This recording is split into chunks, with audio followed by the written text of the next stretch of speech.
Bienvenue à la page 4 de la conversion de fractions.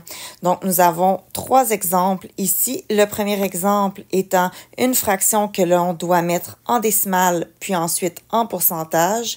Donc, j'ai 9 dixièmes. Si je veux le mettre en décimale, je dois les mettre mon 9 à la position des dizaines.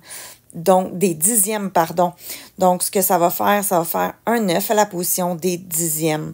Et lorsque je change ça en décimale, ben, si c'est 9 dixièmes en pourcentage, donc ça le dit pour 100, je dois aller le mettre sur 100.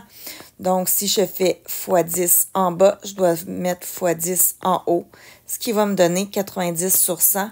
Donc, le pourcentage va être 90%. Maintenant, pour le deuxième exemple, donc dans le deuxième exemple, nous avions 0,01.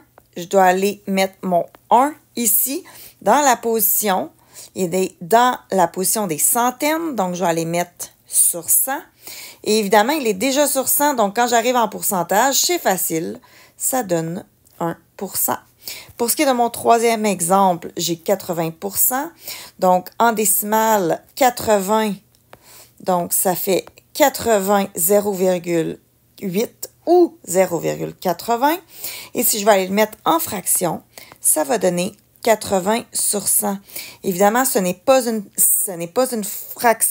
fraction qui peut être réduite. Donc, je peux la diviser, par exemple, par 20.